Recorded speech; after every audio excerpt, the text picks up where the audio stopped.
শুভ জন্মদিন Cristiano Ronaldo. আপনি শুধু একজন ফুটবলার নন, আপনি মাদাইরা থেকে উঠে আসা এক চিরকালীন গল্প, এক অমর প্রেরণা।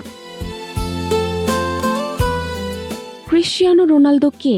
নামটি শোনা মাত্রই কারো অজান্তে চোখ ভিজে যায়, কারো হঠাৎ গলা শুকিয়ে যায়। কিন্তু কেন? কারণ তিনি শুধু একজন ফুটবলার নন, তার চেয়ে বেশি কিছু। কিছু মানুষ শুধু পেশায় বড় হয় না, তারা হয়ে ওঠে অনুভূতি।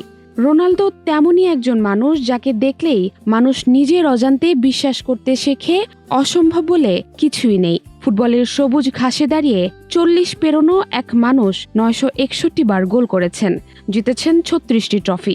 কিন্তু আসল লড়াইটা ছিল সংখ্যার বাইরে, নিজের সঙ্গেই। যেখানে আমরা তুলনা করি, অভিযোগ করি, সেখানে তিনি নিজেকে প্রতিপক্ষ বানান। নিন্দা তার কাছে শব্দমাত্র। কারণ যে ছেলেটা একদিন ক্ষুধার তাড়নায় ম্যাকডোনাল্ডসের দরজায় দাঁড়িয়েছিল, তার কাছে ব্যর্থতার ভয় তুচ্ছ।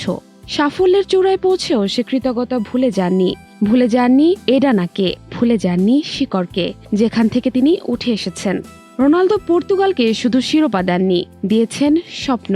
কি সেই স্বপ্ন, তা তো ফুটবল দুনিয়ার সবারই জানা। CR7 খ্যাত ফুটবলের এই জাদুকর জাতীয় দলের জার্সিতে 143 গোল করে রচনা করেছেন ইতিহাস।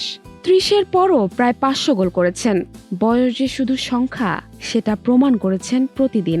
ভক্ত সমর্থকদের জানান দিয়েছেন, বুড়িয়ে গেলেও ফুরিয়ে যাননি রোনালদো। আজ তিনি সৌদি আরবে খেলেন, তবু তার গোল হলে কোথাও না কোথাও এক কিশোর লাফিয়ে ওঠে। কারণ রোনালদো শুধু ফুটবল খেলেননি, তিনি শিখিয়েছেন অসম্ভব বলে কিছুই নেই। জাহারা জেবিন তন্নি, নাগরিক প্রতিদিন।